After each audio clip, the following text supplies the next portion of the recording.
دویمه د دې حدیث نه دا خبره معلومه شوه چې الله څومره خوشحالېږي چې یو انسان د بل انسان سره ښېګړه کوي. څومره خوشحالېږي چې د یو انسان بل له دا یوه نیکي ورکړه که نه، الله تبارک وتعالی هغه ته فرمایي ته ورسره جنت ته ځه. الله نو چې دوه کاره وکړو، کور ته حرام نه راوړو او بل د هر رور مسلمان سره څه وکړو؟ امداد وکړو. عبدالله بن عباس رضی الله تعالی عنه دی په مسجد کې ناستو اعتکاف کې، یو سړی راغی او سلام یې پرې واچو. چې کله مې سلام واچو د ورله سلام جواب ورکړو، هغه سړی غلی کېناست داسې خفه. نو عبدالله بن عباس رضی الله تعالی عنهما ترې نه تپوس کوي ای وروره ته ماته څه غمجن غمجن ښکاري، څه خفه خفه راته ښکاري، ولې؟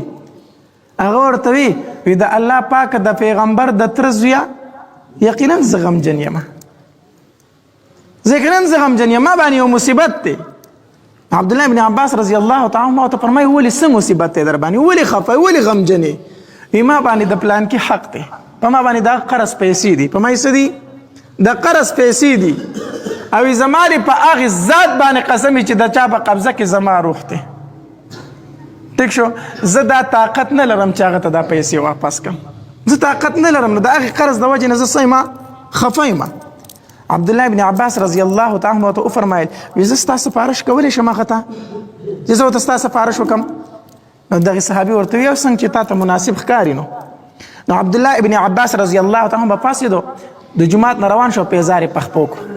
چې پیزار یې پخپو کړو د جومات نه ووت که نه، نو دا صحابي ورته وی ای د الله د پاک پیغمبر د تره زویه خپل اعتکاف ته هیر کو، ته خو په اعتکاف کې ناستې، نو اعتکاف دې هیر کو چې ته جومات ته ووتې.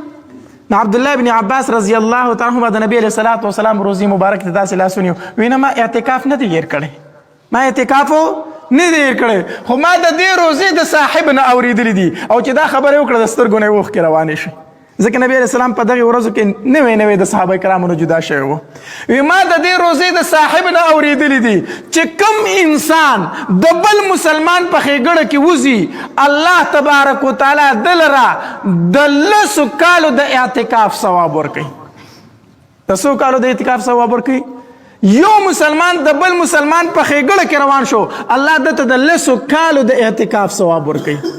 او ما د نبی علیه الصلاة والسلام نه اورېدلي دي چې چا صرف یو ورځ د الله د رضا دپاره اعتکاف وکړو، یو ورځ اعتکاف وکړو، الله د دې انسان او د جهنم ترمنځ 3 خندقه جوړوي، 3 خندقه، او د هر خندق دومره فاصله ده لکه ځمکې او اسمانونه، ځمکې اسمانونه. نو چې 10 کاله د اعتکاف وکړو، 10 کالو اعتکاف ثواب الله درکو. نو دا مې درته وی چې په دې اخره عشره کې د مسلمانانو سره ښېګړه ډېره وکړئ، خاص کر غریبان.